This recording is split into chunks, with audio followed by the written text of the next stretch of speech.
Ma Juste Place. Avec Ma Juste Place, j'accompagne les Wonder Woman épuisées à se reconnecter à qui elles sont et à partir de là pour vivre leur vie. Je vous fais une minute du lundi très courte aujourd'hui pour parler des 2 derniers entretiens que j'ai eus avec des femmes que j'accompagne.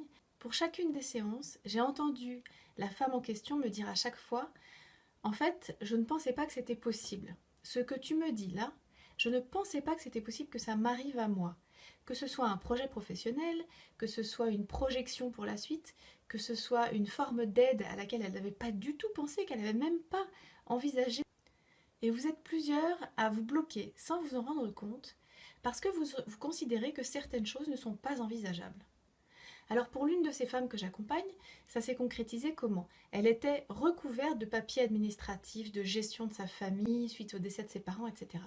Et bien finalement, en réfléchissant ensemble, elle m'a dit « Le rêve, ce serait d'avoir quelqu'un qui m'aide, que j'embauche quelqu'un qui m'aide pour tout trier. » Qu'à cela ne tienne, lui ai-je dit.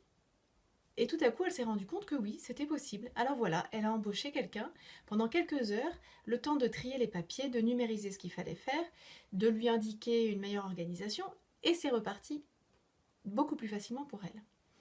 Pour une autre de ces femmes, ça a été de transformer son planning et sa gestion du temps de façon à pouvoir avoir l'impression qu'elle choisit son emploi du temps et non qu'elle le subit. Grande découverte, passage qui s'est fait pas que dans le plaisir, un peu dans la douleur aussi, mais notamment en passant par un changement d'état d'esprit. C'est-à-dire qu'au lieu de se dire « Ah oui, mais moi de toute façon, j'aime pas la contrainte, donc mon emploi du temps, il faut qu'il soit libre. » Ouais, il est libre, surtout pour que les autres viennent mettre leurs emplois du temps avant le sien. Quand on dit ça, le risque, c'est de se laisser embarquer par les priorités des autres et de ne pas être suffisamment clair avec les siennes.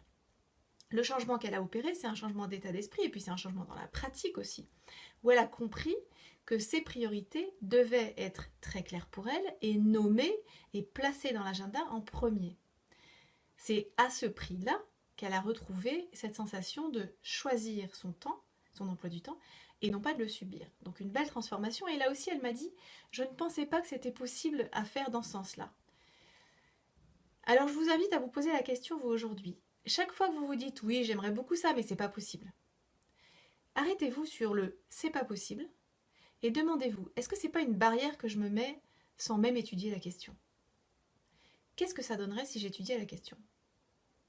Posez-vous la question. Et si c'était possible, qu'est-ce qu'il me faudrait comme moyen pour que ce soit possible? Et je vous souhaite de belles découvertes. Un beau lundi, une belle semaine et à dans 2 lundis. Pour en savoir un peu plus sur qui je suis et ce que je fais, je vous invite à venir faire un tour sur le site internet majusteplace.com. Il est mis à jour chaque semaine. Vous y trouverez des minutes du lundi sous l'onglet blog. Vous y trouverez un peu plus d'informations sur moi sous l'onglet à propos. Et puis je vous invite à me demander une séance gratuite sous l'onglet séance offerte et à venir me retrouver sur ce fauteuil avec un bon café pour m'expliquer votre situation et voir comment je pourrais vous aider. À bientôt!